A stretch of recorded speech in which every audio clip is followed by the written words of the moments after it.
And the next one is, what is your biggest goal? So what are you trying to achieve?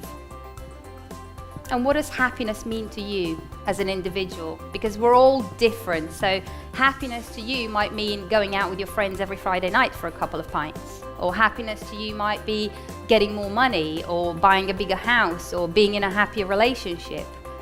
Knowing specifically what happiness means to you and ensuring that your happiness and success and your goals are in alignment with who you are and with your purpose and direction. So for me, at the moment, perfect, because I'm gregarious, I am sociable and caring, I'm a coach.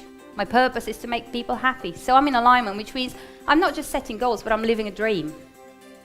And my purpose every day.